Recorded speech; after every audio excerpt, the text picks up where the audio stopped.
हमारे ग्रहों को क्या इफेक्ट पड़ते हैं? हमारा जो आने वाला कल है उसमें ग्रह का ज़्यादा इम्पैक्ट पड़ेगा या हमारे पिछले जन्मों के कर्म?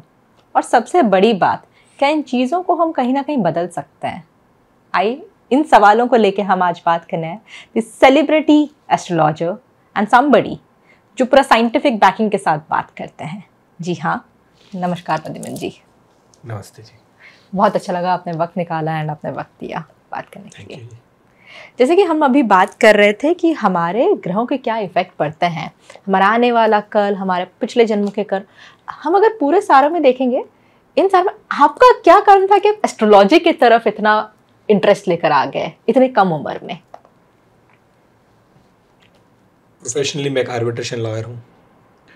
एस्ट्रोलॉजी के अंदर, वास्तु के अंदर, न्यूमरोलॉजी में, पामिस्ट्री में मुझे नहीं लगता कि मैंने उसको चूज़ किया है। मुझे ये लगता है कि उसने मुझे चूज़ किया है। मैं एक मीडिएटर या एक माध्यम बनाऊँ जो मैं लोगों की मदद कर पाऊँ या लोगों को एक सही गाइडेंस दे पाऊँ, उनको सच और झूठ के बीच का जो पर्दा है उसको उठा करके उनके बारे में बता पाऊँ।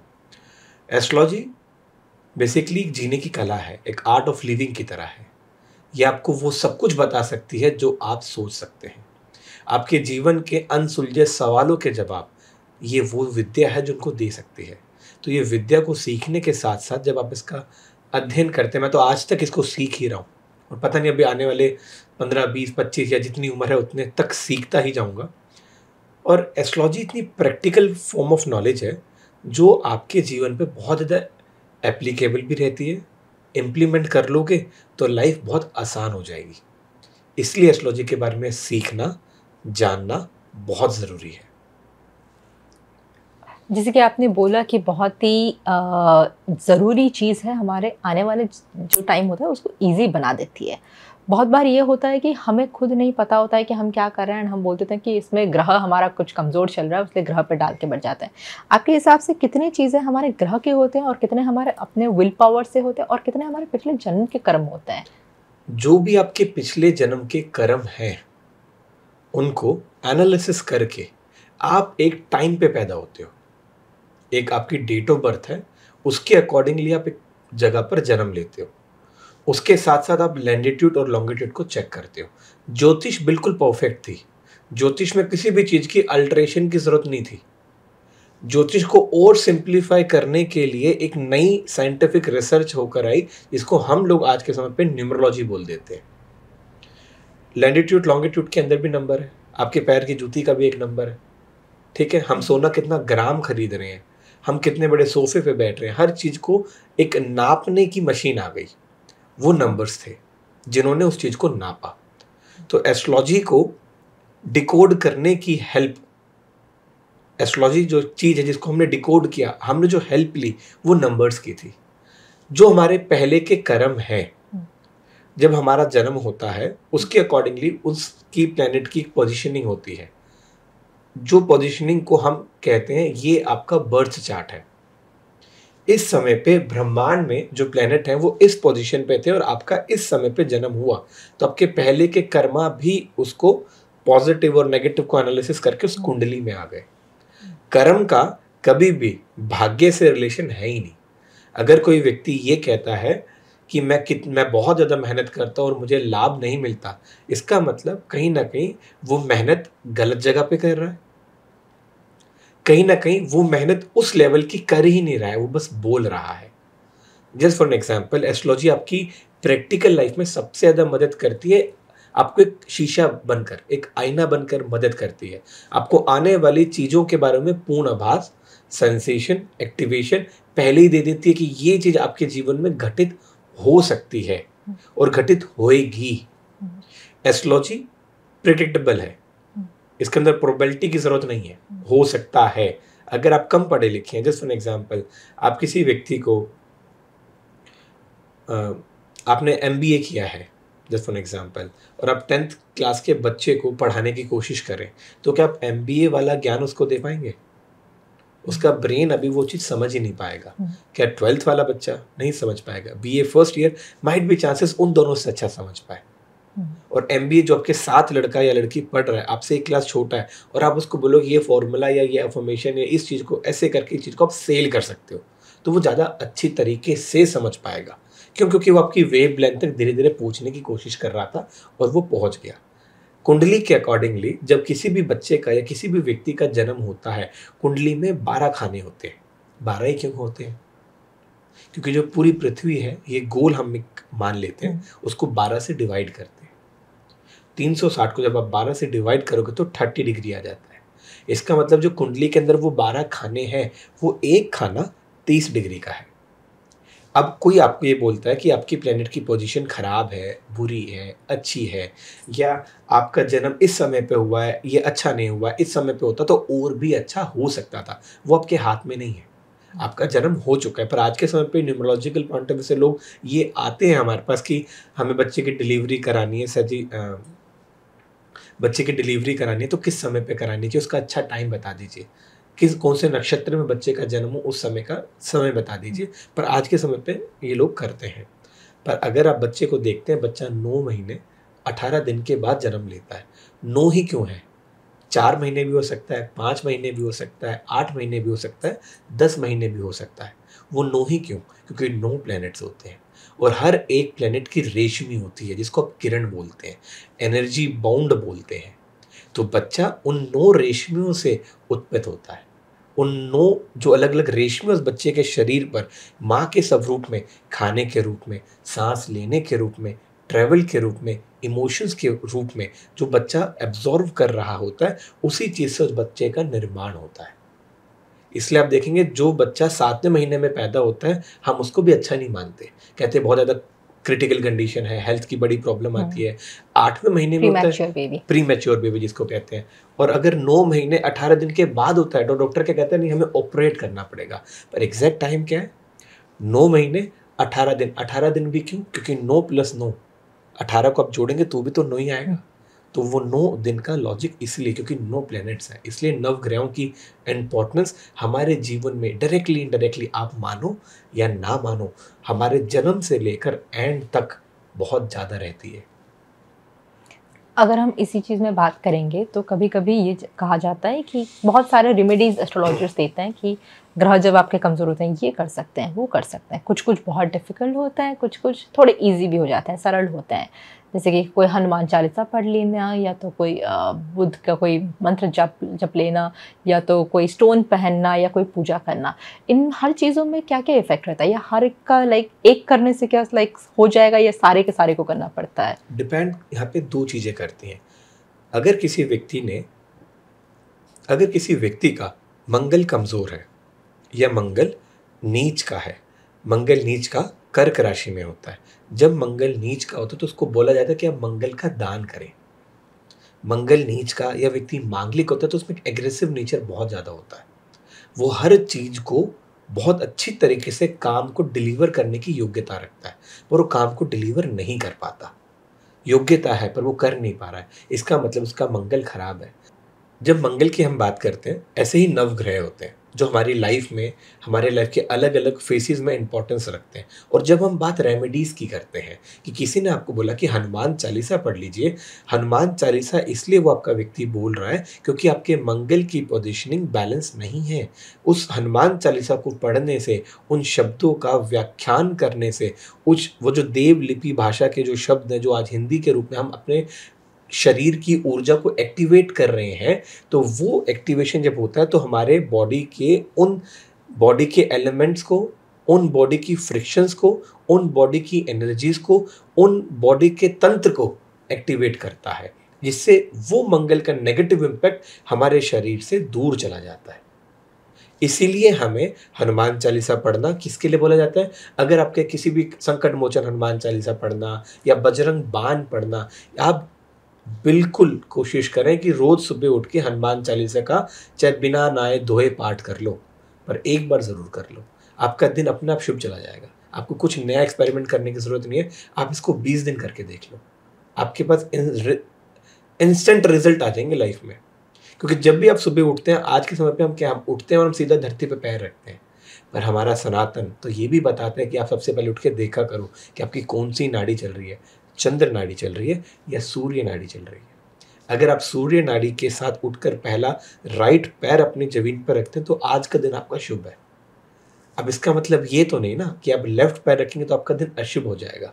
चंद्र नाड़ी जब भी चलती है वो हमारी लाइफ के अंदर बहुत ज़्यादा फ्रिक्शन पैदा करती है, चंद्रमा की तरह, अमावस्या की तरह। और एक अमावस्या आती है, फिर क्या आता है? पूर्णिमा। पूर्णिमा। अमावस्या आई, फिर पूर्णिमा, फिर अमावस्या, फिर पूर्णिमा, ये 2 फेसेस हैं। ठीक है, तो हमारा जब चंद्र नाड़ी का स्वर होता है और जब लेफ्ट पैर पहले रखते हैं तो हमारी लाइफ का वो वाला जो दिन है वो वैसे ही रहता है। कभी कुछ करने का मन करेगा, कभी कुछ करने का मन नहीं करेगा। आप किसी भी चीज़ पे स्टेबल होकर डिसीजन नहीं उठा पाएंगे। तो यही आपकी सबसे बड़ी प्रॉब्लम आती है। इसलिए बोला जाता है कि आपको मेडिटेशन करनी चाहिए। और बात फिर से आ जाती है रेमेडीज के ऊपर। अगर आप 10,000 रुपये कमाते हैं तो गुरुद्वारे के अंदर ये बात बताई जाती है कि अगर आप 10,000 रुपये कमाते हो तो ये अपना दशांश निकाल लो। सनातन धर्म में ये बात बनाई जाती है कि आप जो 10,000 रुपये कमाते हो उसका दशांश निकाल लो, उसको पूजा पाठ में खर्च करो, दान दक्षिणा में खर्च करो। ठीक है, ये वही दशांश है।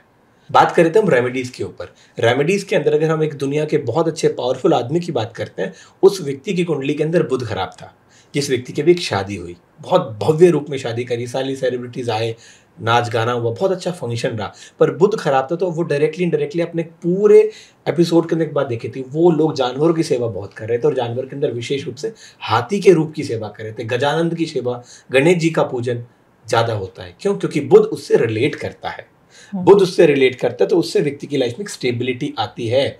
वो अपनी कम्युनिकेशन चीज़ों को स्टेबल रूप से करके जीवन को आगे व्यापन कर पाता है। चंद्रमा खराब होता है इसलिए व्यक्ति बहुत ज़्यादा मोटा हो जाता है, फिर पतला हो जाता है, फिर मोटा हो जाता है, फिर पतला हो जाता है। ये क्या है? ये फ्रिक्शन ही तो है कि जो चीज़ आप चाह रहे हो आपको वो चीज़ मिलेगी, पर उस समय पे नहीं मिलेगी, वो लेट मिलेगी।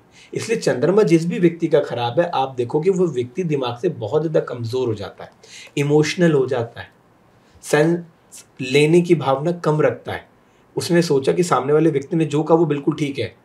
जैसे कुछ लोग आप शॉपिंग करने जाते हैं, भैया आप अपने हिसाब से लगा लो। हम कभी कभी किसी नई चीज़ के लिए जाते हैं, कोई नई चीज़ हमें खरीदनी है। जस्ट फॉर एग्जाम्पल, आप क्रिस्टल, आपने ब्रेसलेट पहन रखा है, आप एमेथिस्ट लेने जाओ।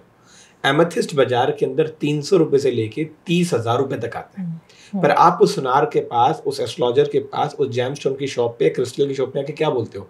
भैया एक अच्छा सा एमेथिस्ट दे दो।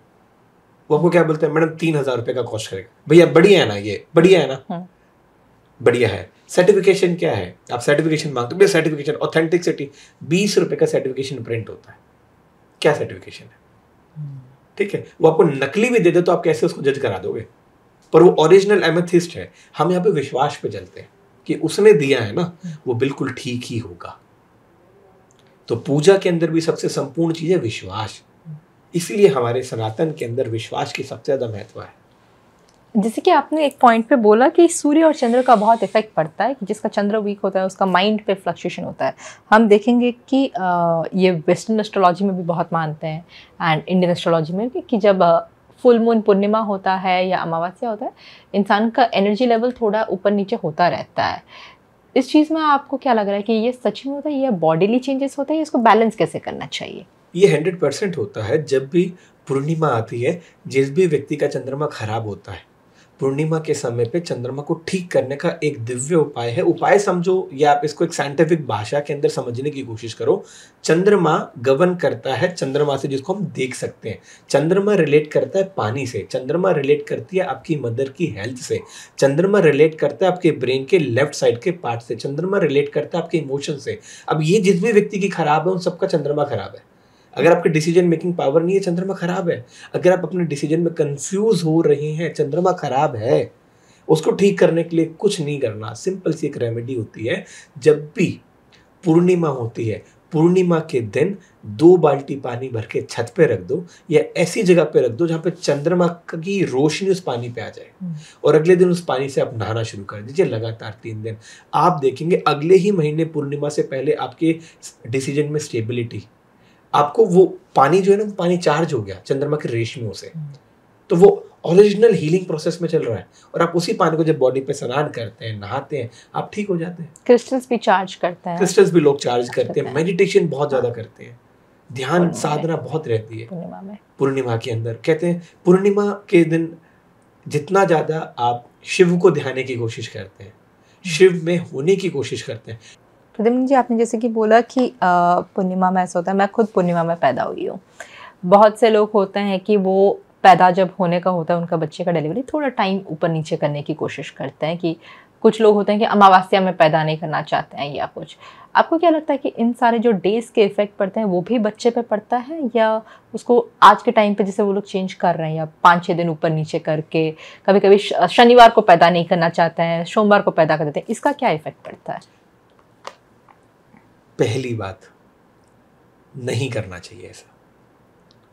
वो प्रकृति है, प्रकृति का कार्य को अगर आप छेड़ते हो ना तो प्रॉब्लम ज़रूर आती है। आज से काफ़ी हज़ारों साल पहले कहाँ होता था, ऐसा नहीं था। ठीक है, अगर आप इन चीज़ों को छेड़ रहे हो कि नहीं हमें प्रेगनेंसी की, हमें डॉक्टर आपको टाइम पीरियड दे सकता है कि ये टाइम है जी, इसके अकॉर्डिंगली आप बता दो किस दिन की हम डिलीवरी करवा सकते हैं। अगर आप खुद से ये चीज़ें बनाने लग जाते हो ना तो लाइफ एक अनप्रेडिक्टेबल चलती है, और जिसकी वजह से कॉम्प्लिकेशंस बढ़ते हैं। कॉम्प्लिकेशन बढ़ने की वजह से बच्चे की और माँ की हेल्थ पे 100% इफेक्ट पड़ता है। जो भी प्री मैच्योर्ड या बच्चे पैदा होते हैं उनकी हेल्थ ख़राब होती है, ये इसमें कोई प्रॉब्लम नहीं है, ये डॉक्टर खुद बताता है। जो भी बच्चा अमावस्या के दिन पैदा होता है, जो भी बच्चा पूर्णिमा के दिन पैदा होता है, या जो भी कार्तिके के महीने में पैदा होता है, कार्तिक के महीने में जितने भी बच्चे पैदा हो रहे हैं उन सबका सूर्य नीच का है। अब इसका मतलब क्या है? इसका मतलब एक भाषा में तो ये, अगर एक तथित एस्ट्रोलॉजी की बात करें कि कार्तिक के महीने में जो भी बच्चा पैदा होता है उन सब का सूर्य नीच का होता है, जिसकी वजह से वह बच्चा अपने जीवन के अंदर मान सम्मान की प्राप्ति प्राप्त नहीं कर सकता। एक बात ये कहा जा सकती है, परंतु वो जो बच्चा पैदा हुआ है तुला राशि के अंदर सूर्य गोचर कर रहा है, इसलिए वो पैदा हुआ है। वो कौन से नक्षत्र का है, वो कौन से चरण का है, वो कौन से सब लोड का, ऐसे बहुत सारी डेरिफाई चीजें हैं जिसको आपने एनालिसिस नहीं किया है, पर आपने एक बात बोल दी तो आपने मुझे डरा दिया, क्योंकि मैं कार्तिक में पैदा हुई थी ना, तो मैं थोड़ा डर गई। ठीक है, तो ये क्यों? ये सूर्य का इम्पैक्ट आया ना, चंद्रमा के इम्पैक्ट पे चले जाओ। अब अगर आपका चंद्रमा पॉजिटिव है तो आप हमेशा लोगों के लिए कार्य करेंगे। कार्तिक के महीने में जो भी बच्चा पैदा होता है उसकी दो विशेष बातें भी होती हैं। पहला, वो कभी किंग नहीं बन सकता, पर he can be a king maker. Okay, ठीक है, वो लोगों को बता करके, लोगों को कंसल्ट करके उनकी लाइफ में बहुत ज्यादा ड्रास्टिक चेंजेस लेकर आ सकता है। अगर वो खुद करे नहीं मैं ही कर सकता हूँ, मैं ही करूंगा, तो वो मैं तो कभी रावण की नहीं रही तो हमारी तो क्या रहेगी। ठीक है, तो ये चीज इस पे काम करती है। हम जैसे कि बात करते हैं कि माला वगैरह का, मैं खुद तुलसी भी पहनी हूँ, कंठी माला भी पहनी हूँ, मैं रुद्राक्ष भी पहनती हूँ, और मेरा ये मानना है कि मैं महादेव को भी मानती हूँ, मैं कान्हा जी की बहुत बड़ी भक्त भी हूँ। अब कभी कभी ये भी मानती हूँ कि महादेव जब प्रसन्न हो जाते हैं तो वो कान्हा जी के पास भी, लाइक हर एक चीज़ का एक अपना ही स्टोरी होता है मन को बोलने के लिए। आपके हिसाब से क्या पहनना चाहिए, या बिल्कुल कुछ नहीं पहनना चाहिए, या दोनों पहन सकते हैं? अगर पहनने की बात करते हैं तो आप तुलसी की माला के साथ रुद्राक्ष की माला पहन सकते हैं। भगवान शिव का एक बहुत खूबसूरत अवतार मान लीजिए, रूप मान लीजिए, हरिहर। ठीक है, जिसके अंदर तुलसी की माला मगर भगवान विष्णु और भगवान शिव का रूप है। तो हाँ, आप तुलसी की माला साथ में रुद्राक्ष धारण कर सकते हैं। एक और मिथ आता है कि लड़कियों को रुद्राक्ष नहीं पहनना चाहिए, 1000% पहनना चाहिए। एक और मिथ आता है, जो आदमी शराब पीता है, नॉन वेज खाता है, उसको नहीं, हर कोई पहन सकता है। हर चीज को आप धर्म से मत जोड़िए। रुद्राक्ष एक साइंटिफिक चीज है। रुद्राक्ष बॉडी के न्यूरोलॉजिकल पैटर्न को बैलेंस करने का एक एलिमेंट है, एक टूल है। आप बीमार पड़ते हो, आप मेडिसिन खाते हो, आप बीमार पड़ते हो या आपके बॉडी के अंदर जब प्रोटीन की कमी होती है, फिर भी तो डॉक्टर दवाई लिख कर देता है, उसके अंदर भी तो नॉनवेज होता है, वो क्यों खाते हो? वो भी खाना बंद कर दो। ठीक है, और अच्छी बात है अगर आप उसको अवॉइड करो, हरी सब्जियां खा लो, वो ज़्यादा अच्छा है। ठीक है, परंतु अगर आप नॉनवेज इनटेक करते हैं, अगर आप शराब पीते हैं, पहला पॉइंट तो हर कोई यही बताता है कि आप उसको अवॉइड करें। किसी को मार के खाना, कोई किसी की खुशी तो हो नहीं सकती, सिर्फ वो एक स्वाद के लिए आप खा रहे हो जो कि पता नहीं क्या है, नहीं खाना चाहिए।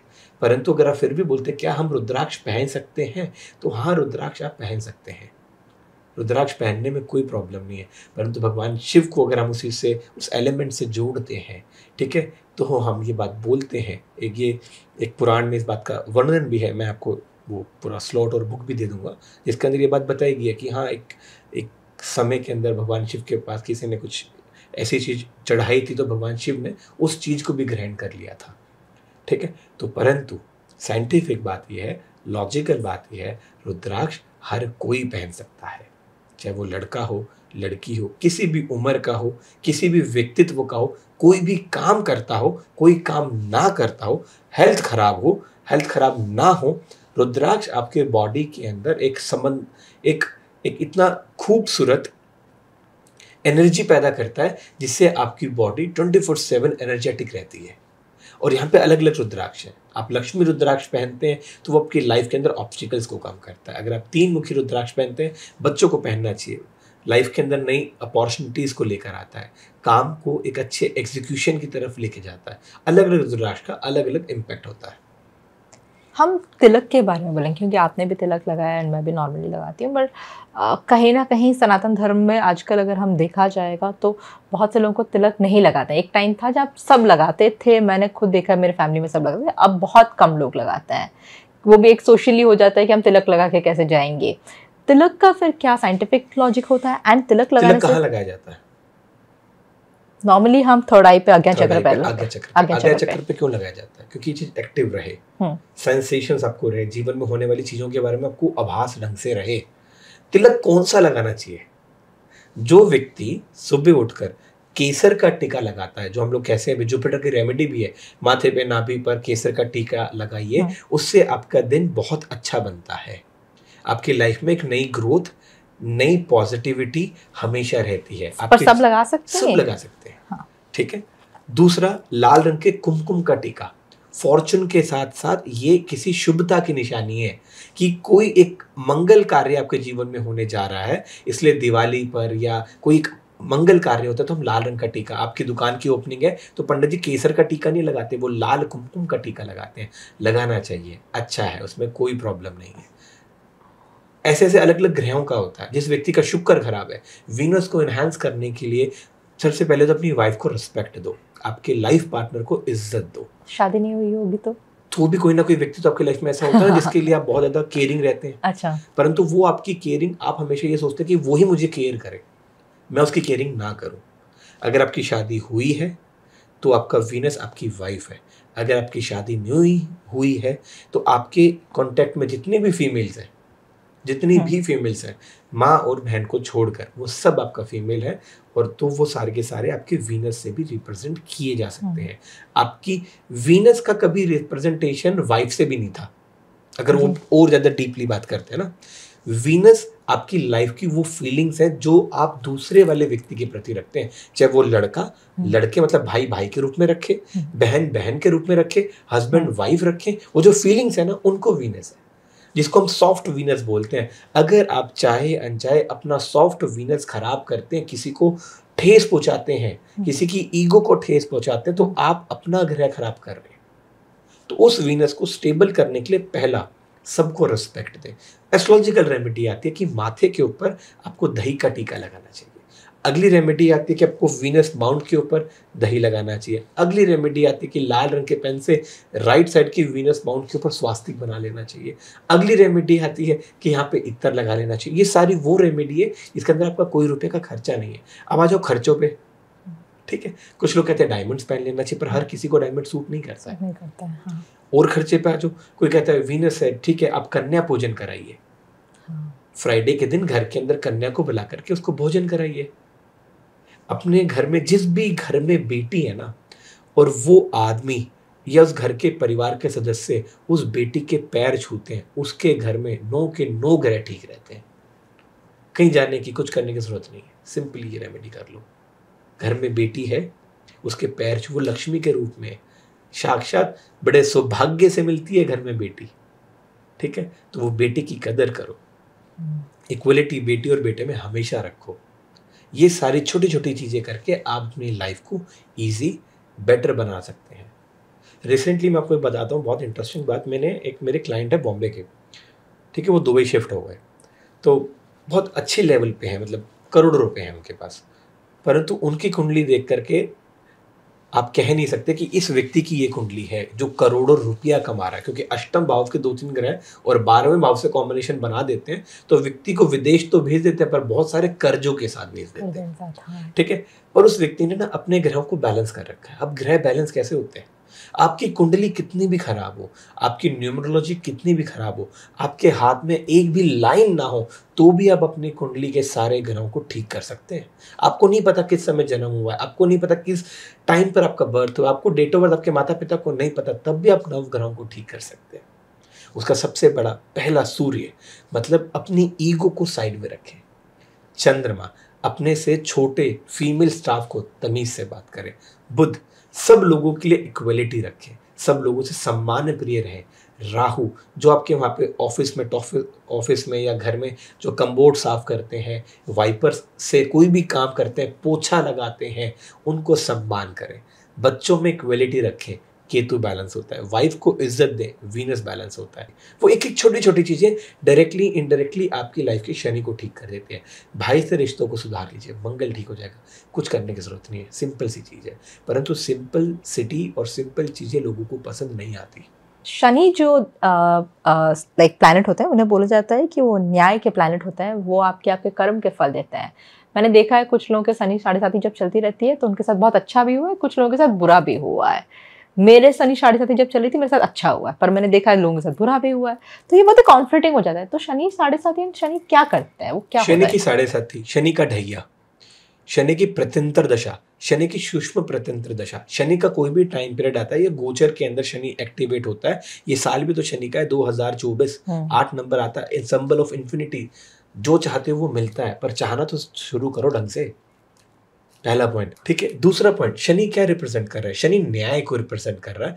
अगर जिस भी व्यक्ति का शनि खराब है ना, आपको उसकी कुंडली खोलने की जरूरत नहीं है, वो टाइम पर आपके ऑफिस में आएगा ही नहीं, क्योंकि उसकी लाइफ में डिसिप्लिन खराब हो चुका है, स्टेबिलिटी खराब हो चुकी है, उसको समझ नहीं आ रहा कि उसको करना कैसे है और होगा क्या, इसलिए वो खराब हो रहा है। कभी भी किसी व्यक्ति की कुंडली खोलने से पहले उससे आप उसका रूटीन पूछ लो। आपको बिना उसके रूटीन के कुंडली एनालिसिस करना व्यर्थ है। आप एक बार उससे ये पूछ लो तो पूरे दिन में करता क्या है। मैं सुबह उठता हूँ कितने बजे? 8 बजे। अच्छा, शनि खराब है, ठीक है। तू रात को क्यों लेट सो रहा है? क्या रीजन है तेरे पास? नींद नहीं आती, चंद्रमा खराब है, खाने में स्वाद नहीं आ रहा, बृहस्पति और राहु खराब है, तुझे खाना वेस्ट करने की आदत है। मैंने एक वीडियो बनाई थी रोगल, उसमें कुछ ट्रोल भी किया था, पर आपको बताता हूँ। मैंने एक वीडियो बनाई, उसमें मैंने बोला कि आपको कभी भी घर आए हुए मेहमान के आगे पानी नहीं रखना चाहिए। तो एक आदमी ने मुझे बोला कि फिर तो कुछ भी नहीं रखना चाहिए, राइट। कहने का मतलब ये था कि आप कोई भी ग्लास का पानी यूज़ करते हैं, आप जग लेकर जाइए, उस समय उसको फिल करके दे दीजिए, वो आपको बता देगा कि बस भैया इतना ही पीना है। अभी जैसे आपने यहाँ पर 2 बार पानी पिया, ठीक है, कहीं ना कहीं हमारा पानी इतना या इतना या इतना बच जाता है। अब वो पानी क्या हम पी सकते हैं? क्या वो पानी सर्वेंट पी सकता है? उस पानी का क्या होगा? उस पानी को फेंका तो जाएगा ना। क्या फेंकना इज अ सोल्यूशन? नहीं ना। तो अगर मैं आपको ये बात समझाने की कोशिश कर रहा हूँ कि आप कम क्वांटिटी का ग्लास भरकर मुझे ऑफर कीजिए, मुझे और चाहिए होगा तो प्लीज़ पानी मंगवा देते हैं, वो ज़्यादा अच्छा है, या पानी को वेस्ट करना ज़्यादा अच्छा है। तो आपके जीवन की हर एक छोटी छोटी एक्टिविटीज़ आपके प्लेनेट से जुड़ी हुई हैं। ऐसी शनि है। शनि आपकी लाइफ में डिसिप्लिन का कारक है। शनि आपकी लाइफ में वो बड़े भाई का काम करता है कि तू सुबह उठ जा, टाइम से चला जा, टाइम से आ जा, स्कूल चला जा, स्कूल से आ जा। लफारीगिरी, मस्तीगिरी मत कर, टाइम से लाइफ को मैनेज कर ले। अगर ये पीरियड को तू मैनेज कर लेगा, तेरी लाइफ बन जाएगी। शनि है तो कहीं ना कहीं आपकी संगति बदलनी शुरू हो जाती है। शराब पीने की आदत, नॉन वेज पता नहीं ऐसे पसंद करने लग जाते हो, पता नहीं क्या है। Not about a non veg, आप स्ट्रीट फूड को ज़्यादा पसंद करोगे कि वो चीज़ जो घर से दूर है। घर में पास्ता बनेगा, नहीं खाने का मन, घर से बाहर जाकर मैकडी में जाके जरूर खाना पड़ेगा, या कहीं और जाकर के उसको जरूर खाना है। तो आपका मन आपके घर पे नहीं लगने वाला। आपको काले नीले रंग के कपड़े पहनने का शौक शुरू हो जाएगा। चाहे अनचाहे आपको चमड़ों की चीजें गिफ्ट आनी शुरू हो जाएंगी, इनडायरेक्टली आने लग जाएंगी। आपको कोई पर्स दे देगा, कोई लेदर की बेल्ट दे देगा, कोई कुछ ना कुछ दे ही देगा। इसका मतलब आपका शनि खराब हो रहा है। और these all are the indications. आपका खराब हो रहा है, उसको ठीक कर लो, अवॉइड करो, नहीं लेना। पर फिर जब शनि 7.5 लोगों के साथ अच्छा भी तो करता है, वो कर्म है ना। मैंने आपको वही तो बताया, जिन्होंने पहले अपने उनके साथ पहले बुरा हो चुका होता है। उनकी 7.5 आई। अगर आपने भी कहा कि प्रद्युमन जी मेरी 7.5 की शनि की दशा शुरू हुई और मेरे साथ तो सब कुछ अच्छा अच्छा हुआ, तो आप ये भी बोलो ऑन कैमरा की ये बात भी समझ आती है कि प्रद्युमन जी उससे पहले लाइफ में बड़ा संघर्ष भी किया है। ठीक है, वो संघर्ष किसको दिखता नहीं है। अब वही बात है ना, बच्चा यहाँ से आपका हस्बैंड या किसी का कोई भी व्यक्ति कनाडा जाके सेटल हो गया। कनाडा में जब जाकर के उसने मर्सिडीज खरीद ली, तो वो कह रहा है कि मैंने मर्सिडीज खरीद ली, पर उसके घर वाले लोग सो कॉल्ड जो उससे जेलिसी रखते हैं, या और लोग, हाँ मर्सिडीज ले ली, पैसे उड़ा रहा है। 25 साल हो गए उस आदमी को रेंट की गाड़ी में ट्रैवल करते हुए, 25 साल लगे उस आदमी को मर्सिडीज खरीदने में, 25 साल लगे खुद का घर खरीदने में, और आज आप कह रहे हो कि वो तो पैसे उड़ा रहा है। ये तो नहीं है ना, ये तो गलत बात है। तो आप उसकी मेहनत तो देखो। आप उसकी मेहनत ना देख करके उसके ऊपर सिर्फ एक अगर थप्पा लगा देते हो कि शनि ने ये कर दिया या वो कर दिया। शनि आपसे सिर्फ एक निवेदन, आपका कभी भी जिंदगी में शनि खराब नहीं हो सकता अगर 3 काम कर लोगे। पहला, कभी भी ऑस्पिशियस वर्क के अंदर काले रंग के कपड़े मत पहनो। दूसरा, डे टू डे लाइफ के अंदर काले रंग के नीले रंग के कपड़े अवॉइड करना शुरू कर दो। तीसरा, अपने माथे के ऊपर जो आप घर के अंदर राख जलाते हैं ना, या जब हम लोग अगरबत्ती जलाते हैं, वैसे भी घर में आजकल बास बत्ती जलती है, मैं सब लोगों से निवेदन करूंगा कि घर के अंदर कभी भी आप बास बत्ती मत जलाओ। आपको अगरबत्ती बोलकर बेचा जाता है। अगरबत्ती और बास बत्ती में फर्क है। बास किसी के मरने पे जलाया जाता है, हाँ। ठीक है, और अगरबत्ती घर में पॉजिटिविटी के ओरा के लिए जलाई जाती है। और आप इनडायरेक्टली, वो 20 रुपए की डिब्बी है, 40 रुपए की डिब्बी है, कुछ भी कर लो, 20, 40, 50 रुपए तक आपको अगरबत्ती नहीं मिल सकती। धूप बत्ती आप जला सकते हैं, पर उसके अंदर भी आप धूप बत्ती आप उस जगह से लीजिए, मैं आपको बताता हूँ, जो मंदिर होता है वो मंदिर के उस लोग पहले ना कहते हैं ना, शिवालय के ऊपर फूल चढ़ा दिए, खराब कर दिए, खराब हो गया, ये हो गया, कुछ नहीं होता है। जिस भी शिवालय के पास आप जाते हैं, वहां पे हम जो फूल ऑफर करते हैं, उन फूल को इकट्ठा कर दिया जाता है, उनको सुखा दिया जाता है, और उन फूलों से उसके अंदर कुछ चीजों को मिक्स करके, जिसको हम लोग गोबर बोलते हैं, गाय का गोबर को मिक्स करके उसको उपलाव के रूप में बनाया जाता है। उसके अंदर फ्रेगनेंस डाली जाती है, गंगा जल, गुलाब जल से उसका कुछ मिश्रण बना करके वो बाजार में बेची जा रही है, और वो ठीक है। आप उसको यूज क्यों नहीं करते? आपको यूज करनी है 10 रुपए की धूप बत्ती, ठीक है, वो तारपिन का तेल है उसके अंदर, और है क्या, नहीं बोलना चाहिए बट, परंतु वो आप जलाओगे काला काला काला काला कर देता है।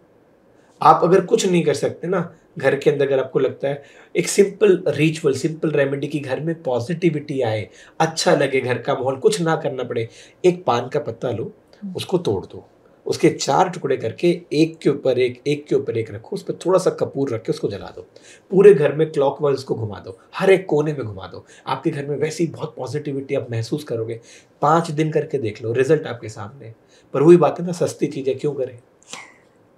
हमें कुछ ऐसा बताओ जिसमें हमारा 50-60 हज़ार खर्चा जैसे कि हम इस बारे में बात करते हैं कि क्योंकि बहुत सारे आप देखेंगे कि मुझे ज़्यादा तो नहीं पता, जैसे लाल किताब हो गया, कृष्ण पट्टी हो गया, तो उन सारी चीज़ों का किस चीज़ से संबंधित है, वो कैसे हमारी जिंदगी? लाल किताब है, अलग अलग ऋषियों के द्वारा अलग अलग विद्याओं को दिया गया। अगर आप ग्रीक के अंदर बात करते हैं, एस्ट्रोलॉजिया एक शब्द था जिसको 2 भागों में डिवाइड किया गया, एक एस्ट्रोलॉजी बना, एक एस्ट्रोनॉमी बना। एस्ट्रोनॉमी को हम लोगों ने कह दिया सिद्धांतिक sign for planets and stars, astrology को हमने कह दिया बेवकूफ। परंतु आपको जानकर बड़ी आश्चर्य होगा कि वर्ल्ड वॉर 2 के अंदर भी हिटलर के खिलाफ ब्रिटिश ने एस्ट्रोलॉजर हायर किया था उसको हराने के लिए। ये सारी चीजें नेट पे अवेलेबल है, पर टाइप किसके पास है इंस्टाग्राम की रील्स के अलावा, ठीक है। तो ये चीज़ों को आप जब पढ़ते हो ना, आपको समझ आता है कि हाँ, एस्ट्रोलॉजी 120 प्रकार की प्रिडिक्शन की मेथड्स हैं। कोई हाथ देखकर बताता है, कोई आपका चेहरा देख के बताता है, कोई आपके आईब्रोज को देख के बताता है, कोई फोरहेड को देख के बताता है, कोई पैरों को देख के बताता है, कोई कृष्ण मूर्ति पद्धति के साथ कुंडली को देखता है, कोई भृगु के साथ देखता है, कोई प्राशर के साथ देखता है, कोई लाल किताब एक किताब है जिसके अंदर टोटके बहुत ज्यादा हैं। ये कर दो, ये दबा दो, ये काट दो, मतलब वो एक नेक्स्ट लेवल चीज़ है। मतलब पर्सनली मैं अवॉइड करता हूँ। आपको रेमेडीज करनी है, आप वैदिक रेमेडीज करें, दान करें, दक्षिणा करें, धर्म कर्म के काम में अपना हाथ बटाएं, जो कि सनातन धर्म से सनातन से जुड़ी हुई चीजें हैं, ठीक है। आपने हिटलर की बात की like out of the context, पर जब मैं बच्ची थी एंड मैं चीज़ों पे नहीं मानती थी, मैंने पढ़ा भी था, क्योंकि पानमिस्ट्री जो होता है वो मुझे नहीं पता है। बोला था कि जब ये थे बोनापार्ट, जो what is his name, Napoleon Bonaparte, उन्होंने अपने तलवार निकाल के अपने हाथ की लकीरें काटी थी, बोला जाता है, क्योंकि उन्होंने किसी ने बोल दिया था कि वो कभी राजा नहीं बन सकते हैं। पर ऐसे बहुत सारे लोग हैं जिनकी हाथ की लकीरों से वो नहीं मानते हैं कि उनकी ज़िंदगी बदल सकती है।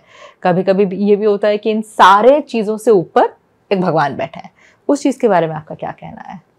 पहला प्रश्न तो ये आता है, कर्म बड़ा या भाग्य? ऑब्वियसली कर्म तो बड़ा हो ही नहीं सकता ना, क्योंकि वो भाग्य ही माध्यम बनेगा आपका उस कर्म को कराने वाला, ठीक है। अब परमात्मा, एस्ट्रोलॉजी एक लेवल तक है, आप मनुष्य हो, एस्ट्रोलॉजी लाइबिलिटी है आपकी उसके साथ जुड़कर काम करना। अगर आपके भारत के राजा के साथ संबंध है तो क्या कोई आदमी आपका कुछ बिगाड़ सकता है? नहीं बिगाड़ सकता भाई। अगर नहीं है तो बिल्कुल बिगाड़ सकता है। अब उस राजा के ऊपर भी एक आदमी होता है जो उसको राजा बनाता है। अगर आपके उसके साथ संबंध है तो क्या कोई भी आपको कुछ बिगाड़ सकता है? नहीं बिगाड़ सकता भाई। जस्ट फॉर एन एग्जाम्पल, आपके मोदी जी के साथ संबंध है, ठीक है, आपका उठना बैठना है और मोदी जी हमारे नवग्रह हैं एग्जाम्पल के रूप में। अगर आपके डायरेक्टली संपर्क नवग्रहों से है, आप उनके लिए प्रार्थना करते हैं, उनको अप्रिशिएट करते हैं, उनको दान दक्षिणा पूजा पाठ जो एक प्रोसेस है वो आप करते हैं, वो सारी चीजें बैलेंस है, तो नवग्रह आपको कोई नुकसान नहीं देंगे। आपका कोई काम होगा तो आपके काम में ग्रोथ आएगी, ना कि डिलेनेस आएगा। हर एक प्लेनेट का एक कैरेक्टर होता है। अगर आपके मोदी जी से बड़े किसी और व्यक्ति के साथ संपर्क है जो जिसने मोदी को बनाया, that is the Shiva. Example के रूप में बता रहा हूं, प्रैक्टिकल मत ले लेना इसको। हाँ जी। शिवा, ठीक है, जो शिव ने उसको बनाया। अगर आप भगवान शिव का पूजन करते हैं तो नवग्रह क्या बिगाड़ेंगे आपका? सब धरे रह जाते हैं। जो व्यक्ति शिव साधक है, जो भगवान शिव को बस एक बार पूरे दिन में आंखें बंद करके ना मत दुनिया को दिखाओ, सिर्फ मन ही मन ओम नमः शिवाय बोल लीजिए, श्री शिवाय नमस्तुभ्यम, एक बार बोल, एक बार कह रहा हूं मैं ये नहीं कहता 108 बार माला करो जिसका टोटल अंक फिर भी 9 आता है, 27 नक्षत्र जिसका टोटल अंक फिर भी 9 आता है, ठीक है, उपनिषद पढ़ो जिनका भी टोटल नंबर 9 ही आता है, ठीक है। सिर्फ आप एक बार श्री शिवाय नमस्तुभ्यम, नमः शिवाय, ओम नमः शिवाय की बात नहीं करता, सिर्फ नमः शिवाय मंत्र का जाप कर लो। अगर गुरु के द्वारा ओम नमः शिवाय मंत्र मिला है तो ओम नमः शिवाय मंत्र का जाप कर लो, नवग्रह आपका कुछ नहीं बिगाड़ सकते। और अगर हम कान्हा जी की आराधना करते हैं या तो राधा रानी की, और हम महादेव को भी मानते हैं, दोनों की आराधना करते हैं। सब लोग इस पूरी पृथ्वी को चलाने वाली अलग अलग शक्तियां, जैसे रेनबो में 7 रंग है ना, ठीक है, ऐसे ही हमारे पूरे सनातन के अंदर ना, आपने देखा होगा भी महाकुंभ आने वाला है, 12 साल बाद लगने वाला, प्रयागराज में लगने वाला है, ठीक है। तो उसके अंदर आप ना इंस्टाग्राम को 1 महीने के लिए बंद कर देना, मैं आपको निवेदन करता हूँ, और आप सब कुछ छोड़ छाड़ के ना ईमानदार से कुंभ में जरूर जाना एक बार। आपको वो लोग देखने को मिलेंगे जो आपको टीवी चैनल, इंस्टाग्राम, फेसबुक कहीं नहीं मिलेंगे। आप 1 महीना 10 दिन 5 दिन उधर व्यतीत करके आ जाना, आपका हिंदुत्व के लिए, आपका सनातन के लिए आपको प्राउड होगा कि आप इस जगह से बिलोंग करते हैं, ये आपकी रूट है। आपको तो रूट से दूर कर दिया गया है। ऐसा कहाँ लिखा है कि नवरात्रों में ही गरबा होना है? You are just wasting your time. ऐसा कहाँ लिखा है कि दिवाली पे ही पटाखे बजने? हमने बजाए, सबने बजाए, ठीक है, पर वो एक फेज था। क्या आपने मेडिटेशन करी दिवाली के दिन? नवग्रहों के अंदर गरबा से कोई रिलेशन नहीं था। 5 दिन पहले कर लेते, फिर नवरात्रे बना लो। नवरात्रे प्लैनेट्स की एक ऐसी कॉम्बिनेशन पोजीशन होती है जिस समय के अंदर बहुत ज्यादा एनर्जी हाई होती है। आप अपनी बॉडी को रिचार्ज करो, आपकी उम्र बढ़ती है, आपके जीवन में होने वाले जो कर्मा हैं, जो नेगेटिव कर्मा है, वो खत्म हो जाते हैं। जब आप मेडिटेशन करते हैं, आप साधना करते हैं, आप ध्यान करते हैं, आपको फायदा मिलेगा। दीपावली में भी लोग, दीपावली पे तो बहुत ज्यादा, दीपावली पे सारी दुनिया यूं लगी हुई थी कि अपने घर से नेगेटिविटी निकालने के लिए। मैं आपको विशेष टोटका बताता हूँ घर से नेगेटिविटी निकालने का। सब लोगों ने निकाल दी, गई कहाँ? घूम फिर के खुद के घर में आ गई। अगर आप सिंपली बात करते हैं कि घर में ऐसा क्या चला है जिससे घर में नेगेटिव ऊर्जा हो ही ना, सबसे सिंपल राम रक्षा स्तोत्र। इसको घर के अंदर शाम के समय पे 6 बजे के बाद चलाकर छोड़ दीजिए। नहीं बैठ सकते ना, चला तो सकते हो घर में, उसको चला के छोड़ दीजिए। सिंपली आपको फायदा मिलता है। घर में लोगों का ब्रेन बड़ा पॉजिटिव रहता है, एक दूसरे के प्रति रिस्पेक्ट रहती है, बहुत सारी चीज़ों का इम्पैक्ट पड़ता है। जैसे हम माँ लक्ष्मी के लिए बोलते हैं कि श्री सूक्तम साधना करता है, श्री सूक्तम मंत्र पढ़ते हैं, श्री यंत्र भी लोग घर पे रखते हैं। श्री यंत्र, लक्ष्मी क्या है? धन लक्ष्मी है वो। आपने बताया कि लक्ष्मी धन है, पर मैं आपको मना करूंगा कि ऐसा कुछ भी लक्ष्मी से रिलेटेड नहीं है। लक्ष्मी कोई धन नहीं है, ठीक है। लक्ष्मी रिपीटेड, लक्ष्मी। लक्ष्मी का मतलब आपके जीवन से जुड़ा हुआ लक्ष्य है, ना कि लक्ष्मी है। आप अपने लक्ष्य के प्रति सजग रहें, एक्टिवेट रहें, वो लक्ष्य आपके जीवन पे आए, उसके लिए लक्ष्मी की साधना होती है, ना कि धन के लिए। तो फिर जब हम श्रीयंत्र वगैरह रखते हैं, माँ लक्ष्मी की प्रार्थना करते हैं, तो श्रीयंत्र का इसमें क्या रोल होता है? श्रीयंत्र ऐसी वाइब्रेशन उत्पन्न करता है। श्रीयंत्र भी अलग अलग प्रकार के आते हैं। सेफ्टिक का आता है, मेरे पास तो एक ऐसा श्रीयंत्र है, अगली बार आओगे तो आपको मैं पक्का दिखाऊंगा, कि जिसके ऊपर आप इत्र डालो, जिसके ऊपर आप कोई चीज डालो, वो उसको एब्जॉर्व कर लेगा, ना कि गिरेगा। बाद में बोलने में मजाक है ना, पर उसको एब्जॉर्व कर लेता है। घर के अंदर सेफ्टिक का श्रीयंत्र रखने से सबसे ज्यादा फायदा मिलता है। स्पैटिक अगर ओरिजिनल मिल जाए, कुछ लोग अपने घर के अंदर बिल्कुल ट्रांसपेरेंट श्रीयंत्र रखते हैं, बिल्कुल ट्रांसपेरेंट, वो नकली होता है। बेल्जियम सेफ्टिक होता है, वो नकली होता है। सेफ्टिक का मतलब बर्फ की सिल्ली है, उसका श्रीयंत्र घर में रखें, अच्छा रखें, वन टाइम इन्वेस्टमेंट है, ठीक है। श्रीम श्रीम बोलते हुए उसके ऊपर आप लाल रंग का कुमकुम चढ़ाएं और उसी को घर से निकलते अपने माथे पे लगा रहे हैं। आप अपने लक्ष्य पे केंद्रित रहेंगे। आपको ये चाहिए लक्ष्य, सबसे बड़ा आज के समय पे लक्ष्य क्या है, कि मुझे ये चीज प्राप्त करनी है ना, तो वो श्रीयंत्र, उसकी एनर्जी, उसकी वाइब्रेशन उस लक्ष्य के लिए आपको मोल्ड कर देती है कि तुम्हें इस पे ध्यान देना चाहिए। ऐसी महामृत्युंजय यंत्र है। जो व्यक्ति अपने घर के अंदर महामृत्युंजय यंत्र रखता है, उसके घर में कभी भी स्वास्थ्य की हानि नहीं होती, कभी नहीं होती। करके देख लेना, प्रैक्टिकल है। मेरे पास हजारों लोगों के तो स्टेज पर टेस्टिमोनियल्स हैं, जिन्होंने रखा, उनकी लाइफ में कहीं ना कहीं से फायदा मिल ही रहा है, चाहे वो किसी भी रूप में हो। तो यंत्र शक्ति सबसे बड़ी शक्ति होती है, संपूर्ण शक्ति होती है। तो अपने घर के अंदर बगलामुखी यंत्र, महामृत्युंजय यंत्र, श्री यंत्र, ये तीन वो सिद्ध यंत्र हैं जो हर व्यक्ति के घर में होने चाहिए या दुकान पे होने चाहिए। पर बहुत नियम भी होते हैं उसको पालन के।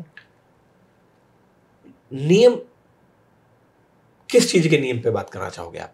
कि कोई व्यक्ति अगर ट्रैवल कर रहा है, वो घर पे है ही नहीं, तो फिर वो कैसे पूजा वगैरह करेगा? ऐसे नहीं करेगा तो नहीं करेगा, क्या नियम है इसमें? उसमें कोई हानिकारक नहीं होगा? कोई हानिकारक नहीं है। भगवान आपके भाव से खुश होने वाले हैं। वास्तु के बारे में जब हम बोलेंगे ना, ये बोला जाता है कि कुछ लोग अपने घर पे वो जो टर्टल आता है, टर्टल रखते हैं, लाफिंग बुद्धा रखते हैं। किस दिशा में? लाफिंग बुद्धा रखना फेंग शुई है, फेंग शुई हो गया, ठीक है। एंड पर ये भी होता है कि कौन से दिशा में आपका पढ़ाई का कोना होना चाहिए, अग्नि कोण में आपका किचन होना चाहिए, मास्टर बेडरूम का। वास्तु पुरुष क्या है? वास्तु पुरुष का एक व्यक्तित्व है, एक व्यक्ति है। वास्तु पुरुष आपके घर के जो पैमाने हैं, जो आपके घर का एरिया है, उसके ऊपर एक व्यक्ति लेटा हुआ है। इसलिए पहले, सबसे पहले वास्तु का पूजन कब किया जाता है, हमें तो यही नहीं पता। जब हम घर बनाते हैं, घर गृह प्रवेश से पहले, जब भी आप नींव, आपने घर ले लिया, आपने फ्लैट ले लिया, पहला पूजन ही वास्तु का पूजन होता है। दूसरा पूजन कब होता है? अगर आप एक फैक्ट्री, आपने जमीन ले ली, उसके बाद उसके अंदर घर है, तो आप उसके अंदर रहना शुरू करने वाले, उससे पहले होता है। फैक्ट्री है तो उससे पहले होता है, ठीक है। गृह प्रवेश जिसको पूजन बोलते हैं, ठीक है। फैक्ट्री के अंदर इसके साथ कुबेर का पाठ भी होता है, क्योंकि फैक्ट्री किसके लिए? स्किल्स के लिए ना, कोई काम कमाने के लिए काम कर रहे हो, करोड़ों रुपए लगे रहे फैक्ट्री में। तो ये अलग अलग आयाम है, कब कब होता है। पर वास्तु का अगर आप कहते हैं कि एक लाइन में मतलब क्या है, सही चीज का सही जगह पर रखना ही वास्तु है। पर वस्तु के सही स्थान को वास्तु बोला गया है। बट कंसिडरिंग दैट, कुछ कुछ जगह पे लोग एक फ्लैट में रहते हैं जिनका फ्लैट ऑलरेडी प्री मतलब सेटअप होता है, वो अपना किचन का साइड नहीं बदल सकते, बेडरूम जहाँ है वहीं पे रहेगा। उस जगह पे फिर जो साइड इफेक्ट्स होते हैं, या अगर होते हैं, तो उसको फिर वो कैसे बैलेंस करेंगे? उसके लिए रेमेडीज है, स्टेबिलिटी की रेमेडीज हैं। साउथ वेस्ट डायरेक्शन के अंदर बेडरूम होने चाहिए। पर SSW की साइड के अंदर अगर बेडरूम चला जाता है, तो वो घर के अंदर डिप्रेशन और डिसअपॉइंटमेंट भी पैदा कर देता है। इतना तो फर्क हुआ है, मतलब सिर्फ 5 डिग्री का फर्क हुआ है। हमें उस चीज को, प्रैक्टिकल बात है, आज के समय पे 1 करोड़ से नीचे कोई फ्लैट नहीं है, ठीक है। तो 2 लाख रुपए तो वास्तु के बनते हैं। इसको जितनी जल्दी समझ जाओ ना, क्योंकि वो 1 करोड़ रुपए लगाने के बाद, वो 2 लाख रुपए इन्वेस्ट करने के बाद आपकी वो चीज 10 करोड़ रुपए की हो जाएगी। आप एक काम करो ना, हमारे यहाँ पे 1-2 सिटीज बनी है अभी, जैसे कॉलोनाइजर नहीं होते, रिसेंटली है। मैं इस पर जब वास्तु करने गया था, आज से 4 साल पहले की बात है, मैंने यहाँ पे जब वास्तु किया था, साउथ वेस्ट डायरेक्शन में इतना बड़ा गड्ढा खोद रखा है उस आदमी ने, इतना बड़ा गड्ढा, ठीक है। और कहते जी यहाँ से खूब पैसा कमाया, मैंने खूब पैसा कमाया। एक समय के बाद वो आदमी बोला जी मैंने यहाँ पे सिर्फ लगाया ही है, कमाया नहीं है। और आज तक वो गड्ढा ही है, क्योंकि वो भर नहीं पा रहे। साउथ वेस्ट में गड्ढा, आपके जीवन में गड्ढा। साउथ वेस्ट खराब, आपकी रीढ़ की हड्डी में दर्द। साउथ वेस्ट खराब, आपके घर के लोगों के साथ रिलेशन खराब। ये साउथ वेस्ट है। साउथ वेस्ट की एंट्री इसलिए भी अवॉइड की जाती है, पर सही कहीं ना कहीं ऐसी सर्कमस्टांसेस आ जाते हैं जिससे हम उस चीज को बदल नहीं सकते। तो पहली चीज, उस जगह को छोड़ दो। इसलिए आपने देखा होगा ना, आप किसी भी स्टेट में साउथ में चले जाओ, मैं कंट्री की बात नहीं कर रहा, स्टेट की बात कर रहा हूँ। किसी भी स्टेट में साउथ में चले जाओ, साउथ दिल्ली चले जाओ, साउथ बॉम्बे चले जाओ, साउथ हैदराबाद चले जाओ, साउथ बैंगलोर चले जाओ, साउथ चेन्नई चले जाओ, और इंडिया के साउथ में चले जाओ, तिरुपति बालाजी चले जाओ, संपूर्ण वास्तु के अनुकूल बनी हुई चीजें हैं वो, संपूर्ण। ठीक है, साउथ डायरेक्शन अनऑस्पिशियस कभी थी ही नहीं। अब घर के अंदर 4 लोग रहते हैं, क्या चारों के लिए आपका घर अनऑस्पिशियस हो गया? आपके घर में 4 मेंबर्स हैं, आप हैं, आपकी माता पिता हैं, आपका भाई है, आपके घर में 4 लोग हैं। किसी की कुंडली के अकॉर्डिंगली साउथ डायरेक्शन अनऑस्पिशियस है, पर घर में जो 4 लोग रह रहे हैं उनके लिए तो कुछ कहीं ना कहीं तो वो एनर्जी आएगी, इंटरकनेक्शन ऑफ एनर्जी तो निकलेगा एस्ट्रोलॉजी में। फ्रिक्शन ऑफ एनर्जी तो ट्रांसफर करी जाएगी। उन चीजों को देख कर, उस एनर्जी को बैलेंस कर कर ही घर का वास्तु का चयन किया जाता है। इसलिए वास्तु अपनी जगह पर बहुत ज्यादा इंपॉर्टेंस रखता है, पर बिना एस्ट्रोलॉजी के वास्तु भी अधूरा है। हम वास्तु के बारे में बात करें, हम इस चीज में भी एक बार आएंगे, जैसे कि न्यूमरोलॉजी के बारे में। मुझे हर जगह कहीं ना कहीं 111, 222, 888 दिखता ही रहता है। कुछ लोग ऐसे होते हैं कि गाड़ी का जब हम नंबर लेते हैं, हम स्पेसिफिक नंबर वाइज ढूंढ के लेते हैं। इसका फिर कैसे इफेक्ट्स होते हैं? जब मैं 18-19 साल का था, मैंने उस समय उसका वास्तु किया था। ठीक है, उस समय doctor Manmohan Singh as a prime minister, उन्होंने उसकी ओपनिंग भी करी थी। प्रॉब्लम क्या थी? साउथ डायरेक्शन का गेट था। वहाँ के गांव के लोग उस न्यूक्लियर पावर को, प्लांट को लेकर के ऐसे ज़्यादा भड़के हुए थे, ऐसी कोई कंडीशंस थी, वो चालू ही नहीं हो पाया था। वहाँ पे जो डायरेक्टर हुआ करते, मैनेजिंग डायरेक्टर होते थे मिस्टर अरोड़ा जी, उनके थ्रू जब मैं वहाँ पे पहुँचा तो उसका जब वास्तु किया हम लोगों ने, उसकी एंट्री ईस्ट में खोली और वो आज तक चल रहा है। तो गवर्नमेंट नहीं, हर कोई व्यक्ति वास्तु को मानता है। तो वास्तु बहुत ज़्यादा इंपॉर्टेंस रखता है अपने जीवन में। अब आ जाओ नंबर्स पे। किसी व्यक्ति को ना एक एक नंबर बार बार दिखता है। एक एक नंबर जब जब जिस व्यक्ति को बार बार दिखता है, इसका मतलब सिंपली ये बात है, तुम जो काम कर रहे हो, तुम ठीक कर रहे हो, तुम लगे रहो। 888 दिखता है, इसका मतलब तुम्हारे काम के अंदर मेहनत बहुत ज़्यादा आएगी, पर इसका रिजल्ट तुम्हें थोड़ा सा धीरे मिलने वाला है। परंतु उस काम को छोड़ मत देना, क्योंकि ये वो लोग होते हैं जो ना एक गुफा से गुजरते गुजरते उसको खोदे जा रहे हैं और आगे जाके डायमंड रखा है। अब जो आखिरी कट लगना होगा, बेटा वापस आ जा, छोड़ यार, नहीं करता। तो ये वो लोग होते हैं। ऐसे 666 दिखता है, 444 दिखता है। अलग अलग नंबर्स अलग अलग लाइफ के एनर्जीज को इम्पैक्ट करते हैं, बूस्ट करते हैं। गाड़ी का नंबर भी, फिर गाड़ी का नंबर की साइंटिफिक बात ये है, आपको कोशिश करनी चाहिए, आपकी कोई भी डेट ऑफ बर्थ हो, 2 रूल्स गाड़ी के नंबर के लिए। आखिरी नंबर हमेशा बड़ा होना चाहिए उन बाकी डिजिट से। आपकी कोई भी डेट ऑफ बर्थ हो, आपका 4, 7, 8, 9 कुछ भी हो, अगर आपकी गाड़ी का नंबर 1119 है, बेस्ट है। 1112 है, बेस्ट है। 1113 है, बेस्ट है। आखिरी नंबर बड़ा होना चाहिए। ऐसा नहीं होना चाहिए 000 या पहले 1000 हो जाए। 1000, 2000, 3000 कभी मत लिया करो। कोई भी टोटल हो, कैसा भी टोटल हो, नहीं लेना चाहिए। अगर लेना चाहते हो, गाड़ी का आखिरी नंबर हमेशा बड़ा। पहला गोल्डन रूल है गाड़ी को लेने का। अगर आप गाड़ी पे 20, 30, 40, 50, 1-2 करोड़ रुपए खर्च कर रहे हो, तो आपको इस बात का ध्यान रखना चाहिए। ठीक है, बहुत अच्छा। गाड़ियों के अंदर नंबर जो होता है 9 number, 1 number, 6 number, 5 number, 3 number, 2 number माना जाता है। 4, 7 और 8 को न्यूमरोलॉजिकल एनालिसिस से देख कर लेना चाहिए। अगर आपको सूट करता तो ही लें, हर कोई मत ले। या गाड़ी के अंदर 44 बिल्कुल अवॉइड करें, नहीं लेना चाहिए। वो गाड़ी घूमती रहेगी कभी। मेरे पास रिसेंटली एक एग्जांपल था, एक व्यक्ति थे, उन्होंने गाड़ी ली थी और वो गाड़ी लेने के बाद उनका गाड़ी का नंबर 44 के अंदर आया और एक डिजिट 44, फिर एक और कोई डिजिट थी, और उसके बाद उस आदमी की गाड़ी कभी शोरूम से निकल ही नहीं पाई। वो लेकर आए, कुछ दिनों के बाद फिर खड़ी हो गई, फिर लेकर आए, फिर कहीं गए, गाड़ी में डेप्थ खत्म हो गया, फिर खड़ी हो गई। फिर कुछ लेकर आए, गाड़ी का ऊपर शीशा टूट गया, अचानक से कोई पत्थर लग गया तो खड़ी हो गई। किसी तीर्थ स्थान से, राजस्थान से आ रहे थे, गाड़ी का सैंडल वाला शीशा, वो हैंडल, सॉरी जो साइड मिरर होता है, वो किसी से टच हो गया, फिर गाड़ी खड़ी हो गई। तो गाड़ी उसको फली नहीं। और जब वो मेरे पास आए, मैंने जी ये मेरे साथ, कुछ मत कर, कितने रुपए का नुकसान है? कहा जी 8 लाख रुपए का नुकसान है, 1 साल हो गया गाड़ी लिए हुए। मैंने कहा बिल्कुल गाड़ी बेच दे। अच्छा। कोई रेमेडी, मैंने कहा कोई रेमेडी नहीं है। तुझे ये लगता है कि तू 8 लाख रुपए आने वाले 3 महीने में कमा लेगा, तू बिजनेसमैन है? मैं कमा लूंगा जी, आज बेच दे। नहीं है तो सब्स्टिट्यूट रेमेडीज पे जाओ। आप कभी भी गाड़ी खरीदते हैं और आपको ये लगता है कि गाड़ी में बार बार दुर्घटना होती है, गाड़ी में खराबी आती है, गाड़ी में कोई प्रॉब्लम है, तो खाटू श्याम जी का है ना तीर का निशान होता है, 3 तीर का निशान, और उस निशान को अपने गाड़ी के पीछे लगा दो। आपके गाड़ी के 99.9% एक्सीडेंट, ऑब्स्टिकल्स, प्रॉब्लम्स सब खत्म हो जाएगी। हारे का सहारा बाबा श्याम हमारा। ठीक है, और बताइए। ये वाला एक सवाल आता है, क्योंकि मैं चाहूँगी कि आप इस चीज़ में सोशल टैबू को भी थोड़ा बदलें, क्योंकि लोग बोलते हैं कि लड़कियां जब मांगलिक होती हैं तो उनकी बहुत सारे बाधाएं आते हैं। किसी को पेड़ से शादी करवा देते हैं, क्या बोलते हैं कि उनका अननेचुरल डेथ हो जाएगा उनका हस्बैंड या किसी का, एंड ऐसे चीज़ों में बहुत लोग शादी से भी भाग जाते हैं। देखिए, मांगलिक होना अपने आप में संपूर्ण भाग्य की निशानी है, अभाग्य की निशानी नहीं है। मांगलिक जो व्यक्ति होता है वो व्यक्ति बाकी लोगों से ज्यादा एनर्जेटिक होता है, इसलिए ये बात बोली जाती है कि मांगलिक की शादी मांगलिक से की जाती है, और कोई रीजन नहीं होता है। अब मांगलिक की शादी जब मांगलिक से नहीं हो रखी होती है तो हम कहते हैं कि उसकी पेड़ से शादी करो, या कुछ ऐसी शादियां होती हैं, कुंभ विवाह जिसको बोलते हैं वो करो, घट विवाह जिसको बोलते हैं वो करो। लड़कों के साथ भी सेम केस है। अच्छा। लड़के के साथ भी ऐसे ही होता है। ठीक है, इसका कारण क्या था? इसका कारण ये था कि आपकी शादी होकर टूटना है। अगर आपको पता है कि आपकी कुंडली के अंदर 7th हाउस के अंदर शनि है और लग्नेश के अंदर मंगल हो गया, 1st हाउस में मंगल, 7th हाउस के शनि, तो आप इसको कह सकते हो कि माइट बी चांसेस आपकी मैरिज में ज्यादा प्रॉब्लम आ सकती है। और पार्टनर के अंदर राहु के तो 1st हाउस में 7th हाउस में तो 1000% प्रॉब्लम आ सकती है। तो इसको अवॉइड करने के लिए रिश्ता होकर टूट जाता है, तो आपने वो रिश्ता होकर के तोड़ दिया, फिर से आप उससे शादी कर लो।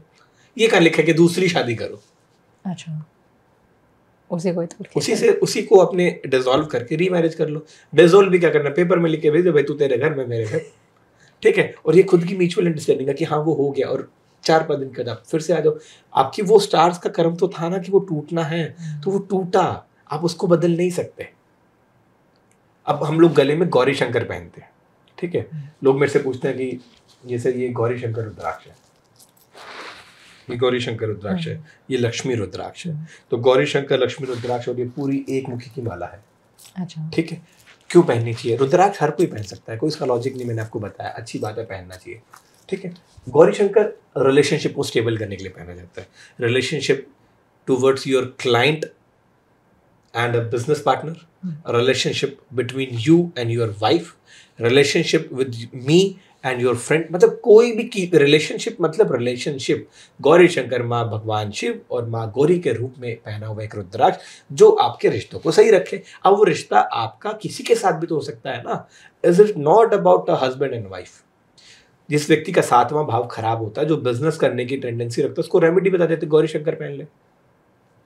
आप अपनी शादी में 10 करोड़ रुपए खर्च करते हो, पर ब्राह्मण की बारी आती है, उसको कहते हैं पंडित जी 2100 रुपये ले लो, 5100 रुपये ले लो। क्यों ले ले भाई, 2 लाख रुपए देना उसको।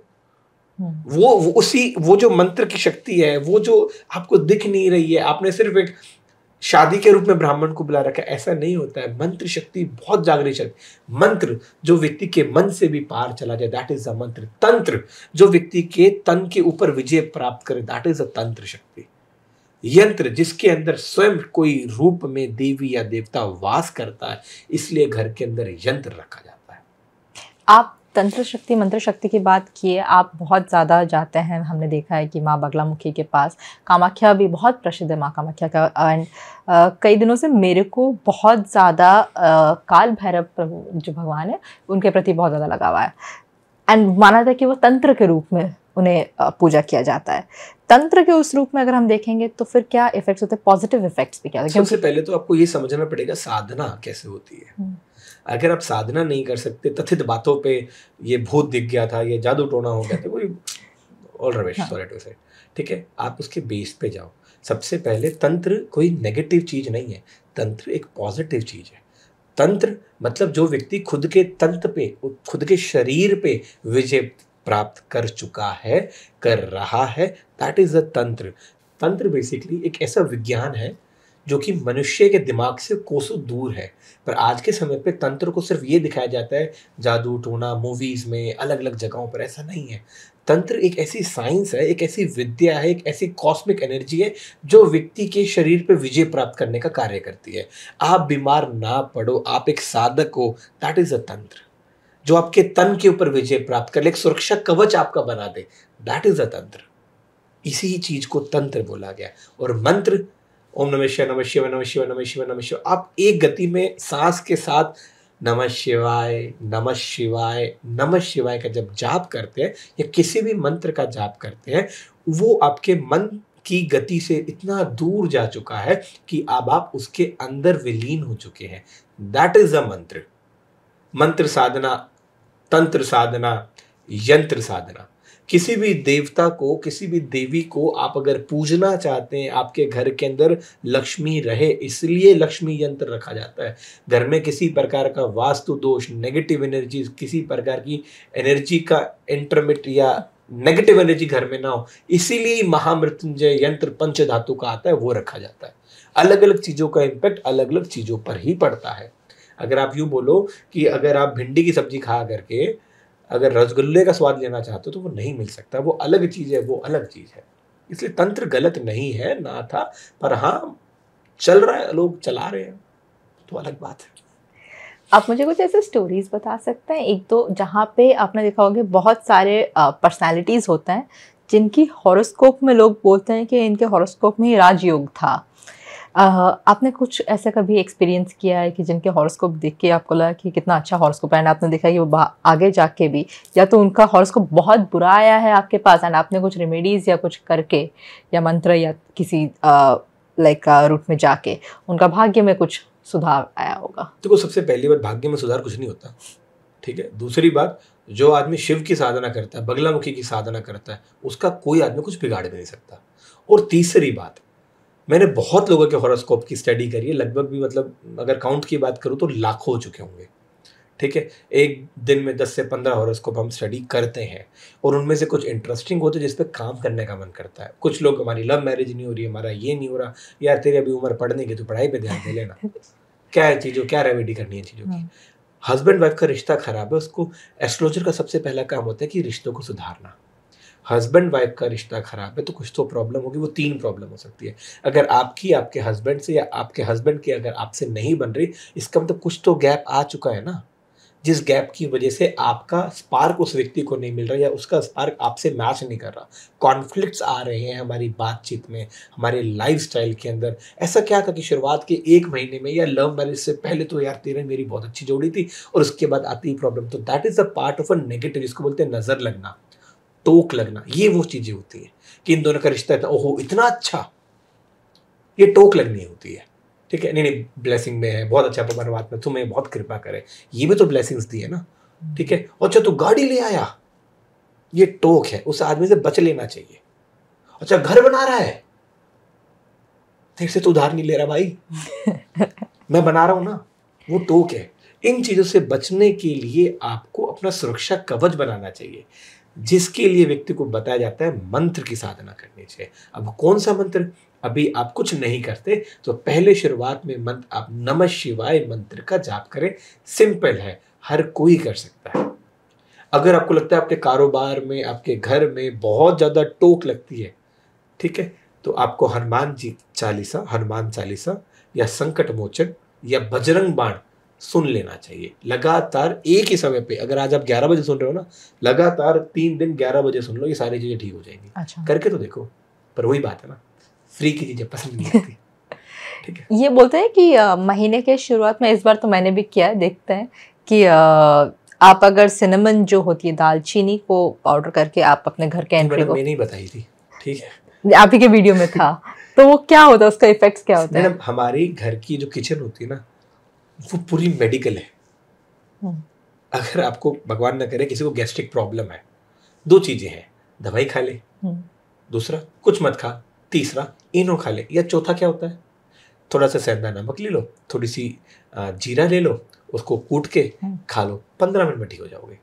पर वही बात है ना, कौन करे दवाई, राइट, इनो की एड इतनी अच्छी आती है। अब आदमी का दिमाग की सारा इंटेलेक्चुअल ब्रेन उधर करती है कि ये मार्केटिंग एजेंसीज क्या करती हैं आज के समय पे, बच्चों को कोई सामान दिलवाना होगा तो क्या करती है, पेरेंट्स को टारगेट करेगी, बच्चे अपने आप खरीद लेंगे। या माता पिता को कोई सामान, गाड़ी चाहिए, बच्चा दिखाता है गाड़ी के अंदर, वो पापा ये गाड़ी चाहिए, गाड़ी चाहिए, बच्चे को उसका कुछ नहीं पता, पर उस एड के अंदर ऐसा शो कर दिया कि ये गाड़ी बच्चे को चाहिए। अब बच्चा अपने माता पिता को जितना अच्छा कन्विंस कर सकता है उस दुनिया में कोई नहीं कर सकता, आपका सेल्समैन भी नहीं कर सकता। तो ये इनडायरेक्टली डायरेक्टली सारी चीजें ऐसी चल रही है। तो जो दालचीनी होती है वो कहीं ना कहीं हमारी लाइफ के अंदर राहु की एनर्जी को बैलेंस करती है और अपॉर्चुनिटीज को लेकर आती है। इसलिए एक सिंपल रेमेडी होती है, आपको जब भी लगता है कि आपका कारोबार नहीं चल रहा, सिनेमन का जो पाउडर होता है वो लीजिए, सीधे हाथ में रखिए, दुकान के अंदर की तरफ आके उसको फूंक मार दीजिए। ये लगातार 3-4 दिन सेम समय पे करने का मैटर है। यूं नहीं कि आज 12 बजे कर रहे हो, कल 2 बजे आ रहे हो, अगले दिन शाम को 4 बजे अच्छा गुरु जी की वो रह गई थी बात, मार दी फूंक। ऐसा नहीं होता है जीवन में। अगर आप डिसिप्लिन लेकर नहीं आएंगे तो आप कुछ भी कर ले, कोई फायदा नहीं है। एस्ट्रोलॉजी की अगर आपको अपनी लाइफ में नेम फेम चाहिए, नहीं मिलता, अगर आप सेलिब्रिटीज के, शाहरुख खान के, अक्षय कुमार के, किसी भी टाइगर श्रॉफ की बॉडी वाला देखकर अपना को एक्टिवेट करते हो, आपको लगता है हम भी ऐसा बन सकते हैं, मैनिफेस्टेशन के अंदर आप अपना वॉलपेपर, अपनी कंप्यूटर की स्क्रीन, घर में उसके पोस्टर लगाते हो, ये सबसे बड़ी बेवकूफिया है। अपने फोन के ऊपर अपना सबसे खूबसूरत फोटो लगाना शुरू करो, आपका सूर्य बैलेंस हो जाएगा। ये बहुत छोटे छोटे टिप्स हैं।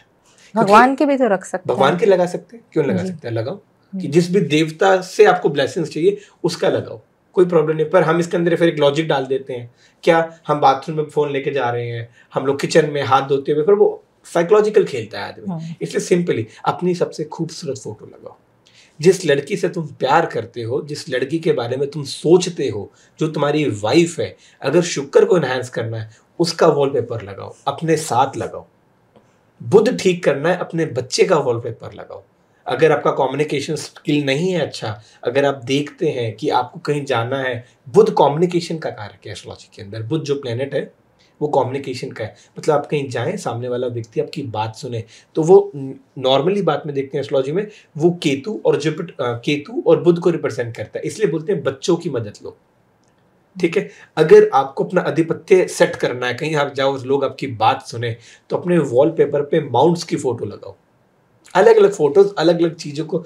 इस लाइफ में ना हर एक चीज बड़ी प्रैक्टिकल है। अगर आपको 3 प्रैक्टिकल सोल्यूशन देने पड़ेंगे वर्किंग लोगों के लिए, जो चीज़ें बहुत ज़्यादा नहीं कर पाते, अपने लाइफ को सुधारना चाहते हैं, 3 इजी हर दिन जो वो कर सकते हैं एस्ट्रोलॉजिकल रेमेडीज, वो 3 चीज़ें क्या होंगी? सबसे पहली, जब भी घर से बाहर निकलो 2 इलायची खा के निकलो। 3 बार श्रीम श्रीम श्रीम बोलते हुए निकलो। श्रीम बोलने से वीनस बैलेंस होता है, इलायची खाने से जो कि अंदर ब्लैक ब्लैक होता है उससे राहु बैलेंस होता है, इलायची का छिलका जो होता है वो हरे रंग का होता है, बुध बैलेंस होता है। इसका मतलब अब आप जाकर जिसके साथ भी कम्युनिकेट करेंगे, पहली बात आपके मुंह में इलायची, आप गाली तो बकोगे नहीं। ओ यार ये अच्छा रहता है, सिंपल रेमेडी। हाँ।